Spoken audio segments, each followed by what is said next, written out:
क्या हाल है? उम्मीद करता हूं बहुत बढ़िया। खैर, तो एक बार फिर स्वागत है आप लोगों का। अकाउंट्स अवेलेबल है कि इस प्लेटफॉर्म पर। तो कर रहे थे कंपनी अकाउंट शेयर कैपिटल की बात, जहां पार्ट 7 तक और फीचर तक की बातें हो चुकी थी हमारी।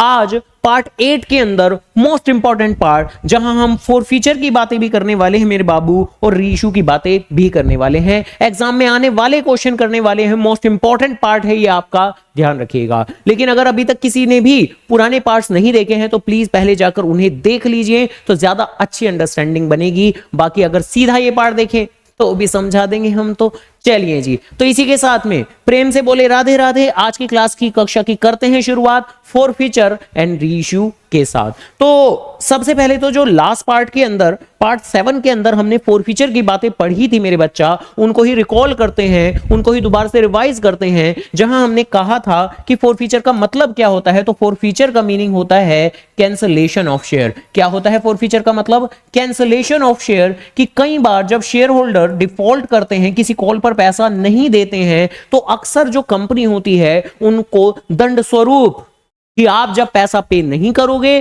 तो हम आपसे शेयर छीन लेंगे, हम आपके शेयर जब्त कर लेंगे। अगर मैं इंग्लिश वर्ड फोर फीचर की बात करूं तो बेसिकली फोर फीचर का मतलब होता है जब्त करना, किसी चीज को अपने कब्जे में ले लेना, किसी चीज को अपने अंडर कंट्रोल में ले आना। तो फोर फीचर का मतलब है शेयर को जब्त कर लेना। क्यों? क्योंकि शेयर होल्डरों ने डिफॉल्ट किया था। कंसेप्चुअली हम लोग जानते हैं, उम्मीद करता हूं हम सभी जानते हैं कि जब कभी भी शेयर इशू किए जाते हैं तो शेयर कैपिटल क्रेडिट की जाती है मेरे बाबू। जब कभी भी कलर पसंद नहीं आया, हटाओ इसको। तो जब कहीं भी शेयर इशू किए जाते हैं तब शेयर कैपिटल क्रेडिट की जाती है। बट फोर फीचर के दौरान तो क्योंकि हम लोग शेयर कैंसिल कर रहे होते हैं तो शेयर कैपिटल को क्रेडिट नहीं बल्कि डेबिट करेंगे। तो शेयर इशू करते वक्त शेयर कैपिटल क्रेडिट की जाती है, बट शेयर कैंसिल हो रहे हैं यहां पर, तो फोर फीचर हो रहा है यहां पर, तो शेयर कैपिटल डेबिट की जाएगी। इसके अलावा जब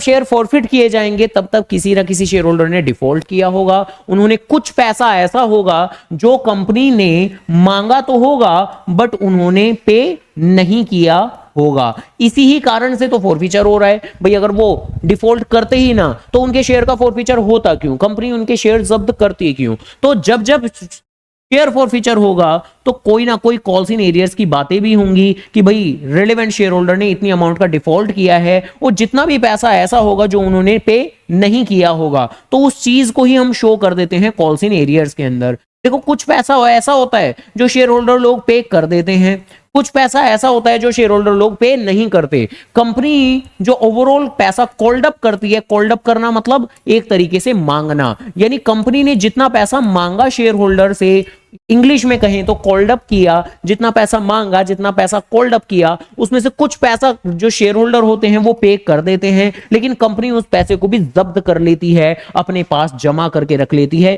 कि जाओ, अब नहीं दे रहे हम आपका वो पैसा।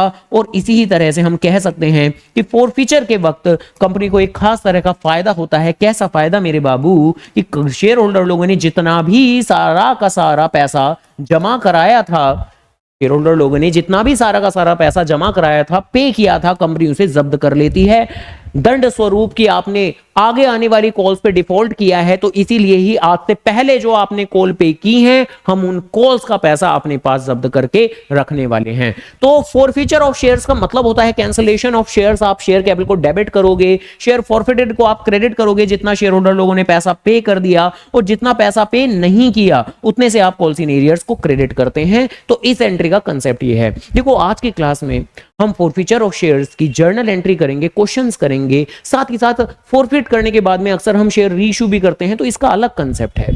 सबसे पहले हर एक एंट्री का कंसेप्ट अच्छे से अंडरस्टैंड करेंगे, और वंस आपने एक बार कंसेप्ट अच्छे से अंडरस्टैंड कर लिया तो क्वेश्चन करना तो काफी ज्यादा आसान रहने वाला है। आज की क्लास में हमें तीन कंसेप्ट्स की बातें करनी है। पहला forfeiture of share, then reissue of share, and then एक थर्ड एंट्री होती है ट्रांसफर टू कैपिटल रिजर्व। तो ये तीन एंट्रीज का कंसेप्ट अच्छे से समझना है। कंसेप्ट अगर अच्छे से पकड़ लिया आपने, इनका थ्योरेटिकली कंसेप्ट अगर अच्छे से पकड़ लिया, जर्नल एंट्री क्या होती है, कैसे होती है, ये अगर आपने अच्छे से अंडरस्टैंड कर लिया, तो 100% गारंटी है कि आपके क्वेश्चन होंगे, जरूर होंगे। एग्जाम में आने वाले 6 नंबर के क्वेश्चन निश्चित तौर पर होकर रहेंगे आपके। खैर, तो फोर फीचर की बात हो गई। और देखो, अगर किसी को फोर फीचर को और गहराई में पढ़ना है तो इससे पार्ट जो 7 बना है, ये पार्ट 8 चल रहा है, आज साक्षात अभी के अभी पार्ट 7 आपका फोरफीचर को लेके ही डेडिकेटेड है, जिसमें फोरफीचर क्या होता है, कैसे होता है, जर्नल एंट्री क्या होती है, क्वेश्चन कैसे करते हैं फोरफीचर के, ओनली फोरफीचर के। तो अगर सिर्फ फोरफीचर को डिटेल में पढ़ना है तो जाकर पार्ट 7 देखिए, बल्कि मेरी तरफ से रिकमेंडेड जरूर देखिए। और जैसे ही कंपनी शेयर जब्त कर लेती है उसके बाद में जल्द ही कंपनी उन्हीं शेयर्स को, उन्हीं जब्त किए शेयर्स को किसी दूसरे को रीइश्यू कर देती है मेरे बाप। तो जैसे ही कंपनी शेयर जब्त कर लेती है तो उसके बाद में कंपनी उन्हीं शेयर्स को किसी दूसरे को रीइश्यू कर लेती है, रीइश्यू कर देती है। अब देखो, जब रीइश्यू कर देती है तब दो बातें हो सकती हैं। कौन सी दो बातें? या तो कंपनी ने जो शेयर इश्यू किए हैं वो फायदे पे किए हैं, या तो कंपनी ने वो जो शेयर रीइश्यू किए हैं वो फायदे पर किए हैं, और या फिर कभी कभी ना चाहते हुए भी नुकसान पे भी उन्हें रीइश्यू करना पड़ जाता है, ना चाहते हुए भी नुकसान पे करना पड़ जाता है। लेकिन एक बात तो तय है, एक बात तो कंफर्म्ड है, एक बात तो पक्की है। क्या बात पक्की है? कि हम शेयर इश्यू कर रहे हैं, एक बार फिर हम शेयर इश्यू कर रहे हैं। देखो, शेयर कैंसिल करते हैं तो शेयर कैपिटल डेबिट होती है, बट शेयर इश्यू कर रहे हैं तो एक बात तो तय है कि शेयर कैपिटल क्रेडिट होगा। भाई, जब जब शेयर इश्यू किए जाएंगे तो शेयर कैपिटल तो क्रेडिट होगा, और शेयर इश्यू करने से पैसा आता है या जाता है? तो शेयर तो जब जब कंपनी इश्यू करती है तो मार्केट में शेयर देती है, बदले में पैसा लेती है। तो पैसा तो आता है तो बैंक अकाउंट डेबिट होगा, तो कुछ हो ना हो, धरती इधर से उधर हो जाए, लेकिन जब जब शेयर इश्यू किए जाएंगे बैंक अकाउंट डेबिट होगा जरूर, शेयर कैपिटल क्रेडिट होगी जरूर। इस बात को अच्छे से शीशे के सामने बार बार बोल लो कि रीइश्यू ऑफ शेयर के केस में बैंक अकाउंट डेबिट होगा जरूर, शेयर कैपिटल क्रेडिट होगी जरूर। बैंक अकाउंट डेबिट होगा जरूर, शेयर कैपिटल क्रेडिट होगी जरूर। चाहे प्रॉफिट का केस हो चाहे लॉस का केस हो, बैंक अकाउंट डेबिट होगा जरूर, शेयर कैपिटल क्रेडिट होगी जरूर। ठीक है जी। घर पे आसपास तुम्हारे भाई बहन मम्मी जो भी मिले सबको बताओ, मिलके बताओ क्या कि रीइश्यू ऑफ शेयर्स में मम्मी बैंक अकाउंट डेबिट होगा जरूर और शेयर कैपिटल क्रेडिट होगी जरूर। चाहे कुछ भी हो जाए, चाहे प्रॉफिट का केस हो चाहे लॉस का केस हो, बैंक अकाउंट डेबिट होगा जरूर, क्योंकि पैसा आता है और शेयर हम इश्यू कर रहे हैं तो शेयर कैपिटल क्रेडिट होगी जरूर। तो बेसिकली बुलाओ मम्मी को, बिठाओ मम्मी को और प्यार से बोलो मम्मी को क्या कि बैंक अकाउंट डेबिट होगा जरूर, शेयर कैपिटल क्रेडिट होगी जरूर रीइश्यू ऑफ शेयर्स के केस में, चाहे प्रॉफिट का केस हो चाहे लॉस का केस हो। ऑब्वियसली बात है कि जो क्वेश्चन की प्रैक्टिस करने वाले हैं हम, उन क्वेश्चंस के अंदर या तो प्रॉफिट का केस आता है या फिर लॉस का केस आता है। यानी या तो आप ऊपर वाली एंट्री करते हैं या नीचे वाली एंट्री करते हैं। तो जरा आराम से, या तो ऊपर वाली एंट्री करते हैं या फिर नीचे वाली एंट्री करते हैं। हालांकि जब कहीं भी अगर प्रॉफिट का केस आएगा तो हम जानते हैं हमारी अकाउंटिंग के अंदर हमेशा प्रॉफिट क्या किए जाते हैं मेरे बाबू, तो प्रॉफिट क्रेडिट किए जाते हैं। तो लॉस क्या किए जाते हैं, तो लॉस डेबिट किए जाते हैं। तो ये बात तो पक्का है कि यहां प्रॉफिट वाले केस में एक अकाउंट क्रेडिट किया जाएगा और यहां लॉस वाले केस में कोई एक अकाउंट डेबिट किया जाएगा। लेकिन प्रॉफिट में प्रॉफिट क्रेडिट किया जाएगा, लॉस में लॉस डेबिट किया जाएगा। लिखेंगे क्या वो अभी बात करते हैं, लेकिन एक बात तो पक्की है, बता दो जाके मम्मी को। क्या बताना है मम्मी है कि बैंक अकाउंट डेबिट होगा जरूर, शेयर कैपिटल क्रेडिट होगी जरूर, चाहे प्रॉफिट का केस हो चाहे लॉस का केस हो, बैंक अकाउंट डेबिट होगा जरूर, शेयर कैपिटल क्रेडिट होगी जरूर। ये बात निश्चित है। खैर, तो जरा आराम से, अगर कहीं भी प्रॉफिट का केस होगा तो हम जानते हैं क्या जानते हैं भाई, प्रॉफिट का केस हो कैसे सकता है। सपोज अगर मैं हिंदी में कहूं कि भाई 10 का शेयर आपने 12 में बेचा, 10 का शेयर आपने 12 में बेचा, ज्यादा में बेचा, तो ये फायदे की बात है या नुकसान की बात है। तो 10 का शेयर अगर आपने ज्यादा में बेचा, सपोज 10 का शेयर आपने 12 में बेचा, तो ये एक फायदे की बात है। हाँ, अगर 10 का शेयर आप 10 से कम में बेचते हो, 10 का शेयर आप सपोज करो 7 रुपए में बेचते हो, तो 10 का शेयर अगर आप 7 रुपए में बेचते हो तो ऑब्वियसली बात है कि एक नुकसान की बात है। यहां आपका कितना फायदा हो रहा है, 2 रुपए का फायदा हो रहा है, और इस फायदे को आप सिक्योरिटीज प्रीमियम, ये बात तो पहले भी जानते हैं हम कि जब कहीं भी फेस वैल्यू से ज्यादा में हम शेयर इशू करते हैं तो सिक्योरिटीज प्रीमियम अकाउंट क्रेडिट करते हैं। तो डन 10 का शेयर अगर 12 में आप इशू करोगे तो देखो कितने का शेयर 10 रुपए का शेयर, कितने का शेयर? 10 रुपए का शेयर। आपने बेचा कितने में? 12 में। तो बैंक में पैसा कितने के हिसाब से आएगा? 12 रुपए के हिसाब से आएगा। और ऐसे सिचुएशन में 2 रुपए का फायदा हो रहा है आपको, और फायदे को क्या करना है? क्रेडिट करना है। किस अकाउंट में करना है? तो सिक्योरिटीज प्रीमियम में करना है। तो सिक्योरिटीज प्रीमियम में आप क्रेडिट कर दोगे। कितनी अमाउंट से करोगे? 2 रुपए का फायदा है तो 2 रुपए से करोगे, सीधी सी बात है। और अगर 10 का शेयर साथ में इशू कर रहे हो तो आपको नुकसान हो रहा है। नुकसान के वक्त कौन सा अकाउंट डेबिट किया जाएगा? तो ध्यान रखिएगा मेरे बाबू, जो हमने फोरफीचर की एंट्री के अंदर एक अकाउंट क्रेडिट किया था, एक अकाउंट क्रेडिट किया था, उसी अकाउंट को अब आपको डेबिट कर देना है, देना है, देना है। देखो कुछ चीजें होती हैं जो थोड़ी मुश्किल होती हैं, कुछ चीजें होती हैं जो थोड़ी मुश्किल होती हैं, कुछ मंजिलें ऐसी होती हैं जहां पहुंचना इतना आसान नहीं होता। छोटे छोटे कदम उठाने पड़ते हैं, बार बार लगातार चलने पड़ते हैं बिना किसी संकोच के, बड़ी हौसले के साथ में, तब जाके आपको मंजिल मिलेगी। तो मान के चलिए फोरफीचर और इशू भी उन्हीं में से एक है। सबसे पहले धीरे धीरे छोटे छोटे कदम चल चल के आपको एंट्रीज का कंसेप्ट पकड़ पकड़ के इनको अंडरस्टैंड करना है, और फिर उसके बाद में ही आप क्वेश्चंस में इनको अप्लाई करना सीखेंगे, क्वेश्चन करना सीखेंगे, 6 में से 6 नंबर लाना सीखेंगे। तो आओ जरा बात करते हैं। 10 का शेयर 12 में इशू हुआ तो ठीक है, यहां पर 10 रुपए, यहां 12 रुपए, यहां 2 रुपए। 10 का शेयर 7 में इशू हुआ तो बताओ बताओ मेरे बाबू, शेयर कैपिटल में कितना दिखाएंगे? शेयर कैपिटल में 10 रुपए दिखाएंगे। 7 में इशू हुआ तो पैसा कितने के हिसाब से आएगा? पैसा तो यानी 7 रुपए के हिसाब से आएगा। बैंक में तो आप 7 रुपए शो करेंगे। लॉस के केस में लॉस को डेबिट कर देंगे आप, और किस अकाउंट को डेबिट करेंगे? तो शेयर फॉरफिटेड को डेबिट करेंगे। तो देखो सबसे पहले अच्छे से ये अंडरस्टैंड कर लीजिए कि क्या किया जाता है, क्या किया जाता है। तो हमने यहां पर सीखा कि प्रॉफिट के केस में सिक्योरिटीज प्रीमियम क्रेडिट होगा, लॉस के केस में शेयर फॉरफिटेड डेबिट होगा, और एक बात तो तय है कि बैंक अकाउंट डेबिट होगा जरूर, शेयर कैपिटल क्रेडिट होगी जरूर। तो ऐसे करके बातें हैं। फोरफीचर का अलग कंसेप्ट है, रीइश्यू का अलग कंसेप्ट है। जरा आराम से, एक थर्ड एंट्री भी होती है। हमेशा इन क्वेश्चन में क्या होता है? 3 एंट्रीज होती हैं, बट ठीक है, इस तीसरी एंट्री का कंसेप्ट अभी समझेंगे हम, बिल्कुल अभी साक्षात समझेंगे हम। लेकिन पहले क्वेश्चंस के अंदर ये जो शुरुआती 2 एंट्रीज हैं इनको अच्छे से कर लेते हैं हम, और उससे भी पहले एक बार फिर दोनों ही चीजों का, यानी सबसे पहले फोरफीचर का कंसेप्ट एक बार फिर कंपाइल अप करते हैं, री इश्यू का कंसेप्ट एक बार फिर कंपाइल अप करते हैं। और ऑब्वियसली एक थर्ड एंट्री भी होती है जो होती है ट्रांसफर टू कैपिटल रिजर्व की थर्ड एंट्री। तो इस थर्ड एंट्री का कंसेप्ट तो अभी तक डिस्कस किया ही नहीं है, तो इसका डिस्कस करेंगे अभी, निश्चित तौर पर करेंगे हम। ठीक है जी, कोई चिंता की बात कतई भी नहीं है, बिल्कुल कोई घबराने की बातें नहीं है मेरे बाबू। तो बताओ बताओ बताओ फोरफीचर में क्या करते हैं? तो फोरफीचर में हम शेयर कैपिटल डेबिट करते हैं। देखो दोहराव जरूरी है, चीजों को रिपीट करना जरूरी है, चीजों की प्रेजेंटेशन बदल बदल के रिपीट करना जरूरी है। जब तक आप चीजों को रिपीट नहीं करेंगे तब तक चीजें दिमाग में इतनी बेहतर तरीके से नहीं बैठेंगी। और जो भी चीज आपको मुश्किल लगे ना, शेयर कैपिटल में forfeiture reissue one of the most typical concept है, ध्यान रखिएगा। तो इसको इतनी बार रिपीट करेंगे, आत्मा तक ना घुस गया तो कहना। तो शेयर कैपिटल डेबिट करेंगे, कितने से डेबिट करेंगे? जितना पैसा मांगा, जितना कॉल्ड अप किया, जितना शेयर होल्डर ने पे कर दिया, तो उतने से आप शेयर फॉरफिटेड को क्रेडिट करेंगे। जितना पे नहीं किया उतने से आप पॉलिसी एरियर्स को क्रेडिट करेंगे। तो देखो फोरफीचर का कंसेप्ट तो आसान है, फोरफीचर का कंसेप्ट लिटरली आसान है। कितना आसान है? जितना पैसा मांगा को मैं दूसरे शब्दों में कह सकता हूं कॉल्ड अप, तो जितना पैसा मांगा शेयर कैपिटल डेबिट, जितना शेयर होल्डर ने पे कर दिया वो शेयर फॉरफिटेड में दिखाइए। जितना शेयर होल्डर ने पे नहीं किया यानी कि उसने डिफॉल्ट कर दिया, तो जितना पे नहीं किया वो आप पॉलिसी एरियर्स में दिखाइए। तो बस शेयर फॉरफीचर का कंसेप्ट तो बस इतना सा है। हाँ, अगर आप रीइश्यू पर आओगे तो रीइश्यू के केस में तो हम चीजों को 2 बराबर हिस्सों के अंदर बांट देते हैं। कैसे बांटते हैं मेरे बाबू? तो हम कहते हैं, क्या कहते हैं हम, कि बैंक अकाउंट डेबिट होगा जरूर, और शेयर कैपिटल क्रेडिट होगी जरूर।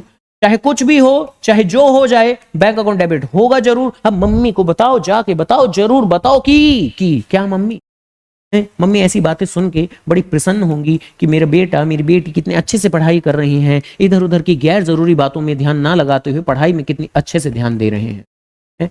और क्या सीखा उन्होंने सीखा कि बैंक अकाउंट डेबिट होगा जरूर, शेयर कैपिटल क्रेडिट होगी जरूर, चाहे प्रॉफिट का केस हो चाहे लॉस का केस हो। हाँ, अगर प्रॉफिट का केस हुआ तो एक खास अकाउंट सिक्योरिटीज प्रीमियम में हम प्रॉफिट को ट्रांसफर कर देंगे। अगर प्रॉफिट का केस हुआ तो एक खास अकाउंट सिक्योरिटीज प्रीमियम में प्रॉफिट को ट्रांसफर कर देंगे। और अगर नुकसान का केस हुआ मेरे बाबू तो नुकसान तो डेबिट होते हैं, नुकसान तो डेबिट होते हैं तो शेयर फॉरफिटेड नाम से अकाउंट को डेबिट कर देंगे। तो अगर प्रॉफिट का केस हुआ तो प्रॉफिट को आप सिक्योरिटीज प्रीमियम में शो करते हैं, ध्यान रखिएगा। और अगर लॉस का केस हुआ तो ये आपको यहां शो करना है। हालांकि रीइश्यू की एंट्री के अंदर अभी तक भी एक स्टिल चीज मिसिंग है। क्या चीज मिसिंग है कि भाई 10 का शेयर 12 में इशू हुआ या 10 का शेयर 7 में इशू हुआ, ये क्वेश्चन पढ़ के हमें कैसे पता लगेगा कि 10 का शेयर 12 में इशू हुआ, यानी कितने का शेयर है, कितने में। अब क्योंकि क्वेश्चन में तो हिंदी में नहीं लिखा होता ना, क्वेश्चन में हिंदी में नहीं लिखा होता। तो देखो आप क्वेश्चन के पर्सपेक्टिव से क्या करने वाले हैं, जरा आराम से। कभी भी किसी भी क्वेश्चन के अंदर ये आइडेंटिफाई करने के लिए कि कितने का शेयर है, कि वो शेयर है कितने का, ये आइडेंटिफाई करने के लिए, या ये आइडेंटिफाई करने के लिए कि शेयर कितने में रीइश्यू किया गया, तो आपको क्वेश्चन के अंदर कुछ वर्ड्स ढूंढने हैं। क्या वर्ड ढूंढते हैं कि क्वेश्चन के अंदर पेड अप वैल्यू कितनी है। अगर क्वेश्चन के अंदर शेयर की पेड अप वैल्यू दी हुई है तो आप समझ जाइए कि कितने का शेयर है। जैसे लिखा होगा कि 10 रुपीज पेड अप, तो इसका मतलब है 10 रुपए का शेयर। कई बार लिखा हो 100 रुपीज पेड अप, तो 100 रुपए का शेयर। 80 रुपीज पेड अप, तो इसका मतलब 80 का शेयर। और अगर नहीं दिया हुआ तो जो भी शेयर की ओरिजिनल वैल्यू है, क्वेश्चन की शुरुआत में दी हुई होती है ओरिजिनल वैल्यू, तो आप उसे मान लोगे। अगर नहीं दी हुई हो तो शेयर की जो ओरिजिनल वैल्यू क्वेश्चन में दी हुई होगी तो हम उसे मान लेंगे। और कितने में रीइश्यू हुआ, इसके लिए तो आप कुछ वर्ड ढूंढेंगे, जैसे कि एट प्रीपोजिशन या फॉर प्रीपोजिशन। ये प्रीपोजिशन आपको मिल जाएंगी, ये सेंटेंसेस में लिखा हुआ मिल जाएगा कि shares were being reissued at ₹8 per share या एट 13 पर शेयर। तो एट या फॉर प्रीपोजिशन मिल जाएगी, उसके आगे जो भी लिखा होगा इसका मतलब है कि कितने में रीइश्यू हुआ। बाकी क्वेश्चन करेंगे तो बात समझ में आ ही जाएगी, कोई दिक्कत नहीं है। हाँ, एक बार आप ये आइडेंटिफाई कर दो कि कितने का शेयर कितने में रीइश्यू हुआ, तो आप ये पता लगा पाते हैं कि फायदे का केस है नुकसान का केस, अकॉर्डिंगली आप ये एंट्री कर पाते हैं। तो आओ मेरे बाबू, इसी के साथ में आप क्वेश्चन की मदद से चीजों को देखते हैं, समझते हैं, अंदर आत्मा तक बसाते हैं। हमेशा फॉर फ्यूचर और रीइश्यू के क्वेश्चन में कितनी जर्नल एंट्री होने वाली है, तो हमेशा होंगी 3 जर्नल एंट्री, जिसमें से एक होगी फॉर फ्यूचर की एंट्री, दूसरी होगी री इशू की, या तो प्रॉफिट की एंट्री या लॉस की एंट्री, और एक होती है तीसरी एंट्री। अब ये तीसरी एंट्री क्या है वो तो अभी देखा ही नहीं हमने, लेकिन बड़े ही आराम से हमेशा फॉर फ्यूचर के केस में ये तो हम सोच सकते ही हैं कि एंट्रीज कितनी होनी है। तो एंट्रीज होंगी हमेशा 3 के अलावा कभी एक्स्ट्रा होनी नहीं है। ठीक है जी, फॉर फ्यूचर और री इशू के केस की बात कर रहा हूं, ध्यान रखिएगा। तो जैसे कि अभी इस क्वेश्चन की बात है जहां कि ये एम लिमिटेड ने रिजोल्व किया है कि हाँ भाई हम 2000 इक्विटी शेयर जो कि है जो 10 रुपए का है वो फॉरफिट करने जा रहे हैं। तो देखो आगे तो क्या ही पढ़ना है, सबसे पहले हम बिना पढ़े बिना फर्दर आगे डिटेल में जाए फॉर फ्यूचर की एंट्री तो लिख ही सकते हैं। जहां शेयर कैपिटल डेबिट होगा, जितना पैसा मांगा, शेयर फॉरफिटेड क्रेडिट होगा कितने से, जितना पैसा पे कर दिया।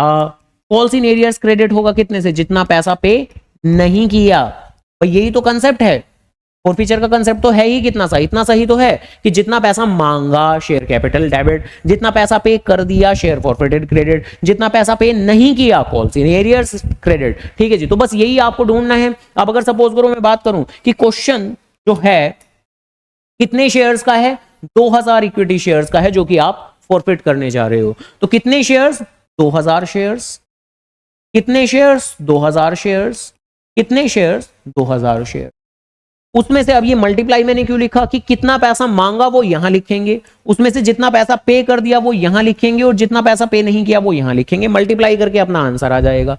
तो जरा आराम से, ये शेयर कितने का है, ये शेयर 10 रुपए का है। कितने का है, 10 रुपए का है मेरे बाबू। और क्वेश्चन ने लिखा हुआ है कि 7.5 पेड, कितना पैसा पे कर दिया है, तो 7.5 रुपए पे कर दिए हैं। क्वेश्चन ने साफ तौर पे बता दिया कि 7.5 पे कर दिए हैं। वैसे तो इतनी ही जानकारी के बेसिस पे हम बोल सकते हैं कि 10 में से अगर 7.5 पे कर दिए, 7.5 पे कर दिए, तो 2.5 पे नहीं किए होंगे। लेकिन इन्होंने खुद भी बता दिया कि हम ये फॉरफीचर क्यों कर रहे हैं, क्योंकि नॉन पेमेंट हुई है फाइनल कॉल ऑफ 2.5। तो ये तो वैसे हमने खुद ही जज कर लिया था, लेकिन क्वेश्चन ने खुद भी बता दिया कि देखो 7.5 रुपए पेड है, 7.5 पेड है और 2.5 रुपए की कॉल पे नहीं की है। तो ऑब्वियस सी बात है, जितना पे कर दिया 7.5 पे कर दिए तो वो यहां आएगा मेरे शेयर फॉरफिटेड में, जितना पे नहीं किया वो मेरा यहां आएगा 2.5 रुपए मेरे कॉल्स इन एरियर्स में, और जो टोटल है यानी कि 10 रुपए तो वो मेरा यहां आएगा। तो बस इसी के साथ में पहली एंट्री तो बड़ी आराम से कर ली। पहली एंट्री का कंसेप्ट बस इतना ही है, कितना पैसा मांगा, उसमें से कितना मिला, कितना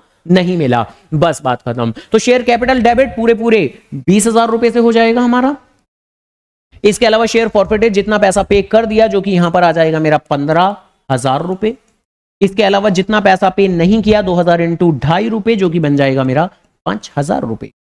इसके अलावा देखो जो अगली एंट्री करेंगे हम फॉरफीचर के बाद होती है री इशू की एंट्री। अब री इशू की एंट्री में मम्मी को बताया या नहीं बताया तो बता देना आज की क्लास के बाद कि मम्मी री इशू की एंट्री में बैंक अकाउंट डेबिट होता जरूर है, री इशू की एंट्री में बैंक अकाउंट डेबिट होता जरूर है, शेयर कैपिटल क्रेडिट होती जरूर है, चाहे जो मर्जी हो जाए, चाहे दुनिया इधर की उधर हो जाए, बैंक अकाउंट डेबिट होगा जरूर, शेयर कैपिटल क्रेडिट होगी जरूर, चाहे प्रॉफिट का केस हो चाहे लॉस का केस हो, चाहे प्रॉफिट का केस हो चाहे लॉस का केस हो, बैंक अकाउंट डेबिट होगा जरूर, शेयर कैपिटल क्रेडिट होगी जरूर। हाँ, अब प्रॉफिट का केस है या लॉस का केस है ये पता कैसे लगेगा आपको, तो उसके लिए आपको इन लैंग्वेजेस पे जाना है। भाई कितने का शेयर कितने में री इशू हुआ, कितने का शेयर कितने में री इशू हुआ। अब देखो कितने में री इशू हुआ तो क्वेश्चन में आप ढूंढोगे एट या फॉर प्रीपोजिशन, उससे आपको पता लगेगा कितने में री इशू हुआ। और कितने का शेयर तो उसके लिए आप पेड अप वैल्यू ढूंढोगे। अगर पेड अप वैल्यू नहीं मिलेगी तो क्वेश्चन में जो भी शेयर की ओरिजिनल वैल्यू है आप उसे ही ले लोगे कि कितने का शेयर। तो डन। इस क्वेश्चन के अंदर अगर मैं देखूं तो आगे जाके फर्दर इन्होंने क्या लाइन लिखी हुई है, इन्होंने लिखा हुआ है कि 10 जून को पहली बात तो 1800 शेयर। अब जरूरी नहीं है कि जितने शेयर हम फॉरफिट करें, जितने शेयर हम कैंसिल करें सारे ही हम री इशू कर दें। कई बार कर देंगे, कई बार हम कर देंगे 2000 शेयर कैंसिल करके 2000 ही री इशू कर देंगे, बट इन्होंने यहां नहीं किया, इन्होंने यहां पर नहीं किया। 1800 शेयर री इशू किए हैं और वर री इशूड 4 मिल गया ना। देखो कहा था ना एट या फॉर प्रीपोजिशन, तो फॉर प्रीपोजिशन के बाद लिखा है 6। तो अगर मैं बात करूं कि शेयर कितने में री इशू हुआ है तो शेयर कितने में री इशू हुआ है मेरे बाबू, तो 6 रुपए में इशू हुआ है। और कितने का शेयर है तो क्या पेड अप वैल्यू दी हुई है, पेड अप वैल्यू नहीं दी हुई है। जब कहीं भी पेड अप वैल्यू ना दी हुई हो तो क्वेश्चन में जो शेयर की ओरिजिनल वैल्यू है आप वही ले लेते हो। तो कितने का शेयर है, अगर सपोज करो मैं बात करूं तो भाई एक शेयर है कितने का, और काफी बार दी हुई होती है पेड अप वैल्यू। ध्यान रखना, कभी सोचो कि पेड अप वैल्यू तो दी ही नहीं होती, आगे क्वेश्चन करेंगे तो पेड अप वैल्यू दी होगी, तो उसे देख के हमें बात समझ में आ जाएगी। ठीक है जी, बट हाँ यहां नहीं दी हुई तो हमने क्वेश्चन में ओरिजिनल वैल्यू देखी जो कि है 10 रुपए। तो 10 रुपए का शेयर आज हम 6 रुपए में इशू कर रहे हैं, कम में इशू कर रहे हैं। भाई 10 रुपए का शेयर 10 से ज्यादा में इशू करें तो फायदा होता है, लेकिन कम में इशू करें तो नुकसान की बात है। ये हमारे बहुत बड़े नुकसान की बात है, और हम जानते हैं कि जो भी मेरे नुकसान होते हैं उनके लिए तो मैं शेयर फॉरफिटेड अकाउंट डेबिट करता हूं। भाई अगर फायदा होता है तो क्या करता हूं, फायदा होता है तो सिक्योरिटीज प्रीमियम क्रेडिट करता हूं, लेकिन अगर नुकसान होता है तो शेयर फॉरफिटेड डेबिट करता हूं। जरा आराम से, कितने शेयर हम री इशू कर रहे हैं, 1800 शेयर हम री इशू कर रहे हैं। देखो फॉरफिट किए थे 2000, लेकिन री इशू तो कितने कर रहे हैं 1800, तो 1800 इंटू और 1800 इंटू, जरा आराम से, कितने का शेयर है वो, कितने का शेयर है तो 10 रुपए का शेयर है तो शेयर कैपिटल में आएगा 10 रुपए। कितने में री इशू हुआ, 6 रुपए में इशू हुआ तो बैंक में पैसा आएगा 6 रुपए के हिसाब से। अगर 10 की चीज आप 6 में इशू कर रहे हो, 10 की चीज आप 6 में बेच रहे हो, 6 रुपीज में बेच रहे हो तो 4 रुपए का नुकसान हुआ, बस बात खत्म हो गई आपकी। यानी 1800 इंटू 10 18,000 रुपए यहां शो करो आप, 1800 इंटू 6 जो कि आएगा 10,800 तो वो यहां शो करो आप। वो 4 रुपए का नुकसान 1800 इंटू 4 7200 यहां आ जाए। जरा आराम से, क्या क्वेश्चन खत्म हो गया? नहीं जी, क्वेश्चन कतई खत्म नहीं हुआ। एक तीसरी एंट्री भी होती है, हालांकि वो तीसरी एंट्री कैसे होगी वो तो अभी देखेंगे, उसका कंसेप्ट अभी नहीं पढ़ा हमने। पहले अच्छे से ये फॉरफीचर री इशू को स्ट्रॉन्ग बना ले, एक दो क्वेश्चन और देखते हैं, करते हैं तो बहुत अच्छे से स्ट्रॉन्ग बन जाएगा। डन, आगे बढ़ते हैं। एक और क्वेश्चन, वन मोर क्वेश्चन, जहां बात कर रहे हैं ऑन 1 मई 2020 एक कंपनी है जिसने कि फॉरफिट किए हैं कितने, 200 शेयर। कंपनी ने फॉरफिट किए हैं क्या, 200 शेयर, और एक शेयर कितने का है, 20 रुपए का है, और आगे भी कुछ बात कह रही हैं। एक बार फिर भाई जब कहीं भी फॉरफीचर री इशू की एंट्रीज करनी हो तो फॉरफीचर की एंट्री में तो कोई दिक्कत ही नहीं है, आपको बस कितना सा ढूंढना है चीजों को कि कितना पैसा मांगा, उसमें से कितना पैसा मिल गया, कितना पैसा नहीं मिला। ध्यान रखना, वो जो प्रॉफिट लॉस कितने का शेयर कितने में, वो तो रीइश्यू में करते हैं हम। फॉरफीचर में तो क्या करते हैं, कितना पैसा मांगा, कितना मिल गया और कितना नहीं मिला। और जर्नल एंट्री तो आप बिना सोचे समझे लिख सकते हो, कोई दिक्कत नहीं है, क्योंकि ऐसा तो नहीं है कि कभी कोई और जर्नल एंट्री, मतलब चीज कहां मुश्किल है। पढ़ाई तो तब मुश्किल होती ये वाली जब मैं कहता कि कभी ये एंट्री, कभी वो एंट्री, कभी ये एंट्री, कभी वो एंट्री। यहां तो फॉरफीचर के केस में मैं क्या कह रहा हूं, आप क्वेश्चन पढ़े बगैर जर्नल एंट्री लिख सकते हो। तो सबसे पहले आप जर्नल एंट्री, अगर एक जर्नल एंट्री भी आप लर्न नहीं कर सकते, कंसेप्चुअली अंडरस्टैंड नहीं कर सकते, तो क्या करोगे तुम मेरे नालायकों प्यारे प्यारे। तो इतना तो जरूर आपको करना चाहिए है। तो journal entry share capital account debit, जितना पैसा मांगा। अब जरा आराम से, कितना पैसा मांगा, तो क्वेश्चन में लिखा हुआ है वैसे तो एक शेयर 20 रुपए का है, लेकिन उसमें से 15 पर share called up.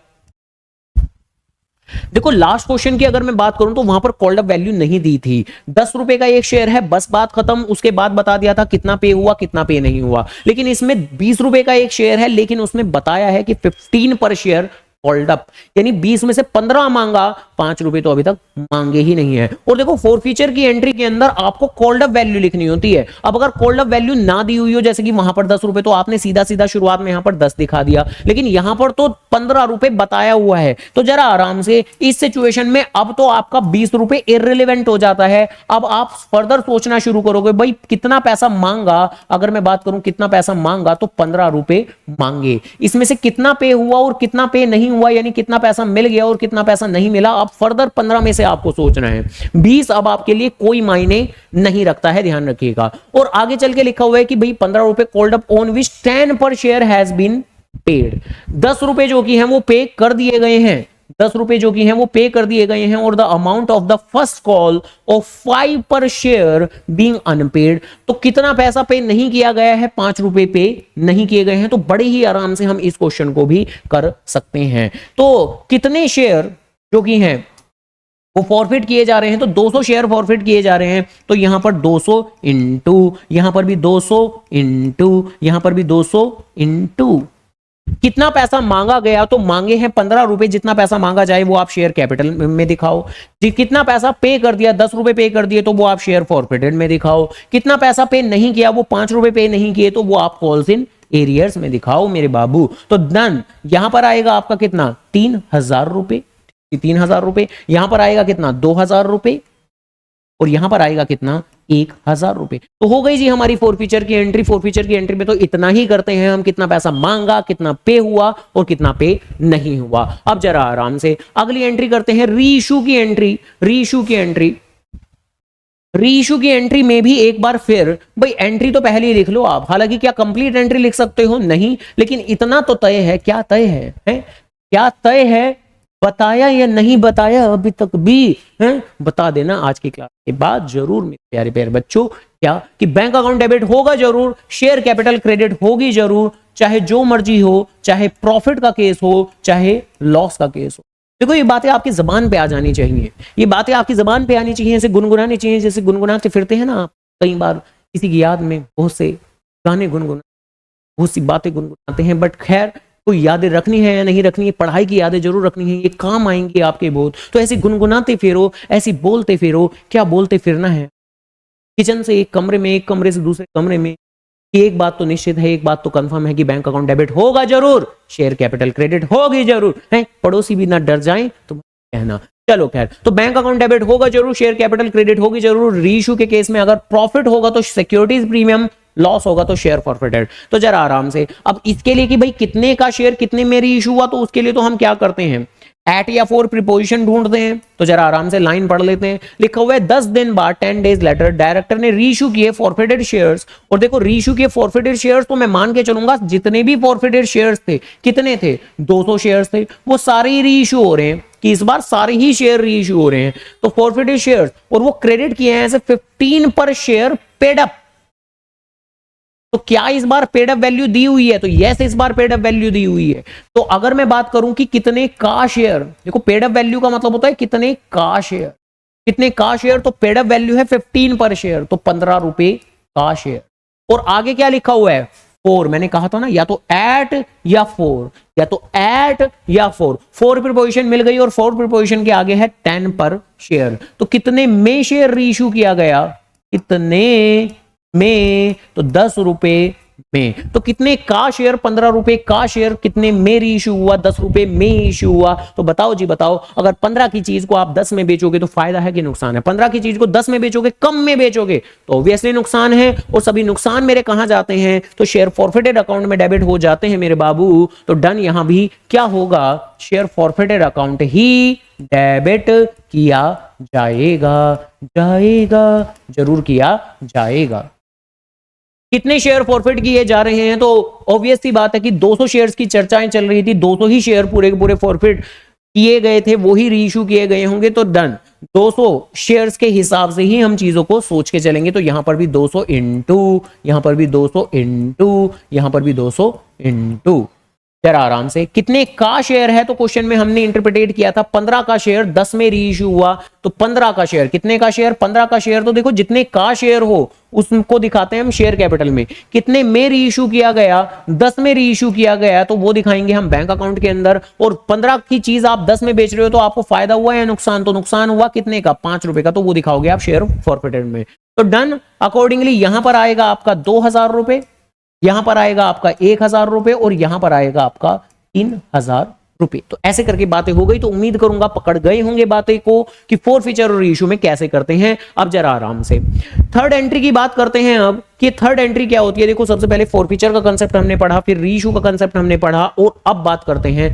Third entry की। यहां हमें ध्यान ये रखना है कि फॉरफीचर के वक्त एक फायदा होता है हमें, फॉरफीचर के वक्त क्या होता है, फॉरफीचर के वक्त फायदा होता है हमें। फॉरफीचर की एंट्री में क्या मिलता है हमें, फॉरफीचर की एंट्री में फायदा मिलता है हमें। फॉरफीचर की एंट्री में फायदा कहां से पता लगता है, जितने से शेयर फॉरफिटेड क्रेडिट होता है। रीइश्यू की एंट्री में कई बार तो फायदा होता है लेकिन कई बार नुकसान भी होता है, और इवन हमारे क्वेश्चंस में तो ज्यादातर बार नुकसान ही मिलेगा आपको। तो कई बार फायदा होता है, कई बार नुकसान होता है हमारा। तो ये बात जरा आराम से भाई, शुरुआत में हमें फायदा होता है, कब होता है फायदा, फॉरफीचर के वक्त। और रीइश्यू के वक्त अगर कोई नुकसान हुआ है, अगर फायदा हुआ है तो बात खत्म, लेकिन अगर कोई नुकसान हुआ है, बात मैं क्या कर रहा हूं, बात मैं कर रहा हूं कि भाई फॉरफीचर के वक्त आपको फायदा होता है, रीइश्यू के वक्त आपको नुकसान होता है। कभी कभी फायदा भी होता है, फायदा होता है तो बात खत्म, लेकिन अगर नुकसान होता है तो बेसिकली हमें इन दोनों ही अमाउंट को आपस में माइनस कर देना होता है। हमें क्या करना होता है, इन दोनों अमाउंट को आपको माइनस कर देना होता है, और जो भी बैलेंस प्रॉफिट बचता है उस बैलेंस प्रॉफिट को हम ट्रांसफर कर देते हैं कैपिटल रिजर्व नाम के एक अलग रिजर्व में। देखो टेक्निकली ये जो हमें फॉरफीचर के वक्त फायदा होता है, ये कैपिटल नेचर का बेनिफिट होता है। कैपिटल नेचर का फायदा मतलब 11वीं क्लास में हम पढ़ते हैं कि कुछ फायदे होते हैं रिवेन्यू नेचर के, जो आमतौर पर होते हैं। जैसे सामान बेच के जो फायदा हुआ वो रिवेन्यू नेचर का फायदा हुआ, लेकिन अगर एसेट बेच के कोई फायदा हुआ तो कैपिटल नेचर का फायदा हुआ। ऐसी शेयर कैंसिल करके जो फायदा होता है, अब कंपनी शेयर रोज रोज नहीं कैंसिल करती, ये कभी कभार होने वाला फायदा है। तो ये कैपिटल प्रॉफिट है, और जितने भी कैपिटल प्रॉफिट है वो आपके साल के अंत में ट्रांसफर किए जाते हैं कैपिटल रिजर्व में। तो जैसे ही फॉरफीचर के बाद रीइश्यू हो जाता है, तो अगर कोई नुकसान हुआ है तो उसे सेट ऑफ करो, लेकिन उसके बाद में आपको उस अमाउंट को ट्रांसफर कर देना होता है कैपिटल रिजर्व में। तो जिस चीज की जर्नल एंट्री अगर सपोज करो बात करो, देखो जर्नल एंट्री तो बड़ी आसान है, जर्नल एंट्री तो बड़ी आसान है। जर्नल एंट्री में करना क्या है आपको कि भाई आपको जो भी फॉरफीचर के वक्त फायदा हुआ था, जिस फायदे को आपने किस अकाउंट में ट्रांसफर किया था, आपने उसे लिखा था शेयर फॉरफिटेड में, शेयर फॉरफिटेड में। तो ठीक है, इस शेयर फॉरफिटेड जिसको आपने क्रेडिट किया था उसको तो करते हैं आप डेबिट, उसको तो करते हैं आप डेबिट, और क्रेडिट कर देते हैं आप किसे, कि ये कहां जा रहा है, ये जा रहा है कैपिटल रिजर्व में, तो कैपिटल रिजर्व को कर देते हो आप क्रेडिट। तो जर्नल एंट्री बड़ी आसान, जर्नल एंट्री हमेशा यही होगी कि भाई जितना भी आपका बैलेंस है उसको आप ट्रांसफर कर देते हो, कहां ट्रांसफर कर देते हो, कैपिटल रिजर्व में। तो कैपिटल रिजर्व में ट्रांसफर कर रहे हैं तो कैपिटल रिजर्व तो होगा क्रेडिट और शेयर फॉरफिटेड होगा डेबिट। तो जो दो क्वेश्चन हमने किए उसमें जर्नल एंट्री तो बड़ा आसान है, जर्नल एंट्री तो हम बना ही लेंगे कि शेयर फॉरफिटेड अकाउंट होगा डेबिट, शेयर फॉरफिटेड अकाउंट होगा डेबिट, और कैपिटल रिजर्व अकाउंट होगा क्रेडिट। देखो सिलसिलेवार तरीके से बारी बारी से करेंगे। सबसे पहले जर्नल एंट्री अच्छे से आप माइंड में रिटेन कर लीजिए। हाँ, इसकी अमाउंट कैसे कैलकुलेट होगी वो आराम से देखते हैं। अभी जो दूसरा क्वेश्चन हमने किया उसमें भी जो थर्ड नंबर की एंट्री होगी वो ऐसी होनी है। यानी थर्ड नंबर की एंट्री, पहले आप एंट्री माइंड में रिटेन कर लीजिए। एंट्री कैसे होगी, तो एंट्री होगी share forfeited account debit to capital reserve. तो एंट्री तो बड़ी आसान है, share forfeited account debit to capital reserve. अब अमाउंट की बात करनी है, अमाउंट में मेन कलेश है, अमाउंट में मेन दिक्कतें हैं, और वो कैसे होनी है वो आराम से देखते हैं अभी, ठीक है जी। तो जो थर्ड एंट्री है, लो एक बार फिर इतनी बार लिखूंगा, इतनी बार लिखूंगा। अब अगर बिल्कुल ही पढ़ाई में ध्यान ना हो तो बात अलग है, अगर इतना सा भी है तो एंट्री खुद पे खुद याद हो जाएगी। तो क्या, share forfeited account debit to capital reserve, share forfeited account debit to capital reserve. कहां जा रहा हूं मैं, कैपिटल रिजर्व में जा रहा हूं मैं, कैपिटल रिजर्व क्रेडिट होगा, तो share forfeited account debit to capital reserve. हालांकि अमाउंट कैसे निकलती है, मेन मुद्दा यहां पर जो है वो आपका अमाउंट का ही है कि कैलकुलेशन कैसे होगी, अमाउंट कैसे होगी। तो यहां आपको आइडेंटिफाई करना होता है, क्या आइडेंटिफाई करना होता है कि आपका केस कौन सा है।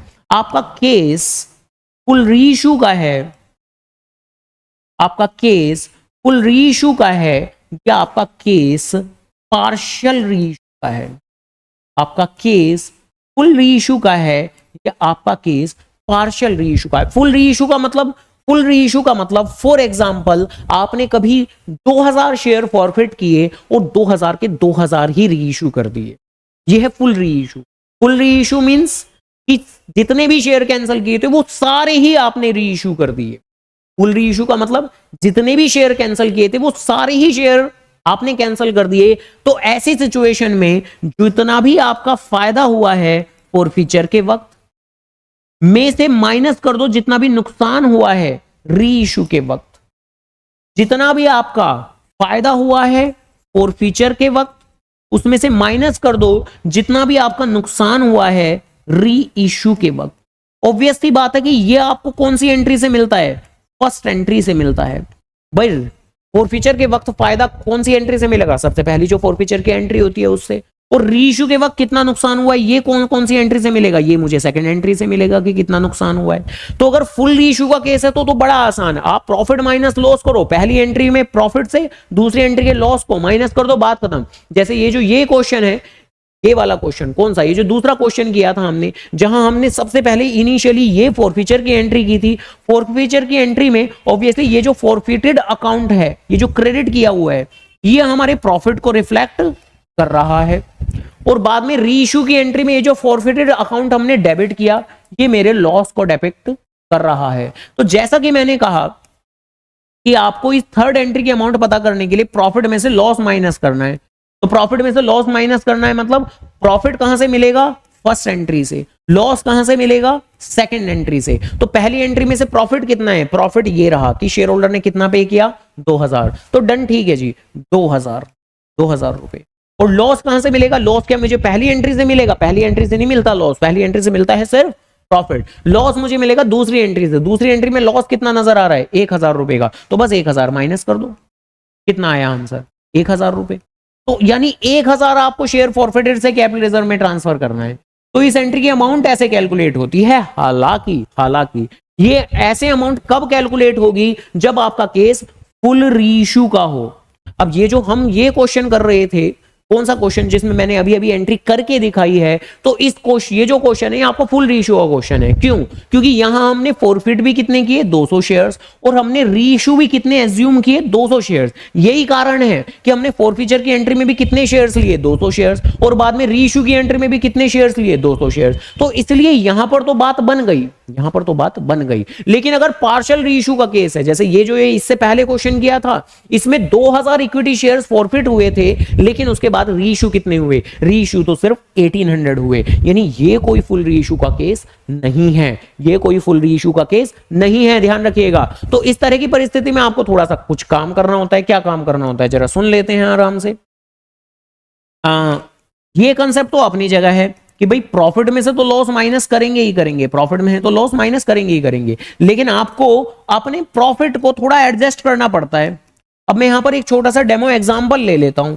फॉर एग्जांपल, भाई पार्शियल रीइश्यू का मीनिंग क्या होता है, पार्शियल रीइश्यू का मीनिंग होता है कि जितने शेयर आपने कैंसिल किए, आपने सारे के सारे जो शेयर्स हैं वो रीइश्यू नहीं किए हैं, कम शेयर रीइश्यू किए हैं। तो फॉर एग्जांपल आपने 3000 शेयर्स कैंसिल किए, 3000 शेयर फॉरफिट किए, और उसके बाद आपने सिर्फ 2000 शेयर ही रीइश्यू किए।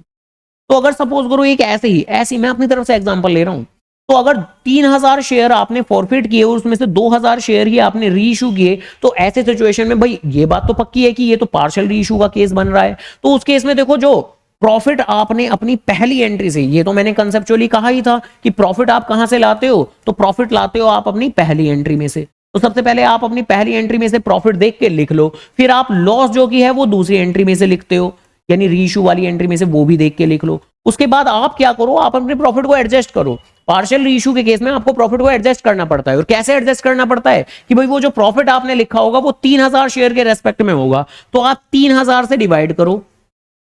3000 से डिवाइड करो, आपने कितने शेयर रीइश्यू किए, 2000 शेयर, तो आप 2000 शेयर से मल्टीप्लाई करो, बस बात खत्म हो गई। यानी इन शॉर्ट इस तरह की परिस्थिति में आपको अपने गिवन प्रॉफिट को फॉरफिटेड शेयर से डिवाइड करना पड़ता है और रीइश्यूड शेयर से मल्टीप्लाई करना पड़ता है। जानता हूं थोड़ी ज्यादा खिचड़ी है, लेकिन अगर कंसेप्चुअली रूल्स के अनुसार, फॉर्मूले के अनुसार सही तरीके से अगर पकाएंगे तो जरूर पकेगी, और निश्चित तौर पर जरूर पकेगी। एक बार में ना समझ में आए, रिमाइंड कर करके 3-4 बार देखें तो बातें समझ में जरूर आएंगी। और जैसे ही इन सेम रूल्स को हम अपने क्वेश्चंस पे अप्लाई करेंगे तो बात और अच्छे से पकड़ में आएगी। हमने अभी तक 2 क्वेश्चन किए हैं, जिसमें से जो बाद वाला क्वेश्चन था ये फुल रीइश्यू का केस था। यही कारण है कि यहां पर हमने सिर्फ प्रॉफिट माइनस लॉस किया। क्या हमने कोई प्रॉफिट की एडजस्टमेंट की, तो जवाब है ना। लेकिन ये जो ये पहले वाला क्वेश्चन है, यहां पर 2000 इक्विटी शेयर्स में से सिर्फ 1800 शेयर्स ही रीइश्यू किए जा रहे हैं। तो क्या केस है, हमने फॉरफिट कितने किए थे शेयर्स, अगर मैं बात करूं फॉरफिट कितने किए थे, तो फॉरफिट किए थे 2000 शेयर्स। लेकिन उसमें से रीइश्यू कितने किए थे, तो रीइश्यू किए थे हमने सिर्फ 1800 शेयर। अब देखो इतनी लाइन पढ़कर कि भाई 2000 शेयर फॉरफिट किए थे, 2000 शेयर फॉरफिट किए थे, 1800 शेयर रीइश्यू किए हैं, तो इतनी बात पढ़ के इतना तो समझ में आ गया होगा कि ये पार्शियल रीइश्यू का केस है। और क्या कहा था हमने कि जब जब पार्शियल रीइश्यू का केस हो तो इस थर्ड एंट्री में सबसे पहले हम प्रॉफिट लाते हैं पहली एंट्री से, फिर लॉस लाते हैं दूसरी एंट्री से। प्रॉफिट लाते हैं कहां से, तो प्रॉफिट लाते हैं अपनी पहली एंट्री से, और लॉस लाते हैं कहां से, तो लॉस लाते हैं अपनी सेकंड एंट्री से। लेकिन क्योंकि पार्शियल रीइश्यू का केस है तो प्रॉफिट को एडजस्ट करेंगे हम। खैर एडजस्ट तो बाद में करेंगे, पहले ले तो आई, पहले प्रॉफिट ले आओ पहली एंट्री से। तो पहली एंट्री में प्रॉफिट कितना नजर आ रहा है हमें, 15000 रुपए का। तो डन जी डन, 15000 रुपए का प्रॉफिट लिख देते हैं। फिर दूसरी एंट्री से लॉस लेके आना है हमें, तो दूसरी एंट्री में लॉस कितना है, दूसरी एंट्री में ये रहा लॉस हमारा 7200। देखो ये जो पहली एंट्री में हमारा शेयर फॉरफिटेड क्रेडिट होता है, इसको पुकारते हैं हम प्रॉफिट, ठीक है जी। और दूसरी एंट्री में ये जो शेयर फॉरफिटेड डेबिट हमें नजर आता है, तो इसको पुकारते हैं हम लॉस। तो ये जो मैं इतनी देर से बार बार बोल रहा हूं कि पहली एंट्री से प्रॉफिट ले आओ मतलब शेयर फॉरफिटेड की अमाउंट ले आओ, और दूसरी एंट्री से लॉस ले आओ मतलब शेयर फॉरफिटेड की डेबिट वाली अमाउंट ले आओ। तो इस बात का ये मतलब है। तो लॉस कितना है 7200, तो आओ ले जाएं इसको 7200 के साथ, तो 7200। अब देखो अगर फुल रीइश्यू का केस होता तो हम नॉर्मली माइनस कर देते, बात खत्म। जैसे हमने इस क्वेश्चन में किया भी था, इस क्वेश्चन में क्या किया था, हाँ ऐसे किया था, प्रॉफिट माइनस लॉस, बस बात खत्म। जितनी अमाउंट आई वो हमने लिख दी। लेकिन अब नहीं कर पाऊंगा ऐसा मैं, क्यों, क्योंकि अब तो पार्शियल रीइश्यू का केस है। आपने कितने शेयर फॉरफिट किए थे, आपने 2000 शेयर फॉरफिट किए थे, और उसमें से रीइश्यू कितने किए 1800। तो रूल के अनुसार क्या कहा था मैंने कहा था कि जितने शेयर फॉरफिट किए जाएं उससे डिवाइड करो। तो आपको डिवाइड किससे करना है, 2000 शेयर से, और आपको मल्टीप्लाई किससे करना है, रीइश्यूड शेयर से, यानी कि 1800 से। बस बात खत्म हो गई, इतनी सी बात है। अब ये इतनी सी लाइन याद तो रख ही सकते हो ना, और अच्छे तरीके से मैंने लिख भी दिया है, ठीक है। क्या कि अगर कहीं भी फुल रीइश्यू का केस हो तो प्रॉफिट माइनस लॉस करना है आपको, और अगर पार्शियल रीइश्यू का केस है तो प्रॉफिट माइनस लॉस करना है। उस सिचुएशन में फॉरफिटेड शेयर से डिवाइड करना है, रीइश्यूड शेयर 2000 से मल्टीप्लाई करना है एग्जांपल के लिए। खैर तो जरा आराम से कैलकुलेशन को सोल्व कर लेते हैं, आंसर हमारा निकल आएगा। तो 2 0 कैंसिल, 2 0 कैंसिल, 1 0 1 0, ये हुआ 9, तो ये हुआ 13,500, और 7,200 तो अपनी जगह है। तो डन जी डन, इन दोनों को माइनस करके अपना 6,300 हम लोगों ने निकाल दिया। तो जहां हमने तीसरी एंट्री लिखी हुई थी, इसमें लिख भी सकते हो यहां ब्रैकेट में WN मतलब वर्किंग नोट, तो एक तरह की वर्किंग नोट हुआ। और क्या इस वर्किंग नोट के एग्जाम में नंबर होते हैं, हाँ जी ये नंबर होते हैं। तो आपको एक कैलकुलेशन करके दिखानी है जरूर एग्जाम के अंदर। तो मान के चलिए टीचर उल्टा ही चेक करते हैं, सबसे पहले आपका यही देखते हैं कि आपकी कैपिटल रिजर्व वाली ये जो फाइनल अमाउंट है ये सही आ रही है या नहीं आ रही है।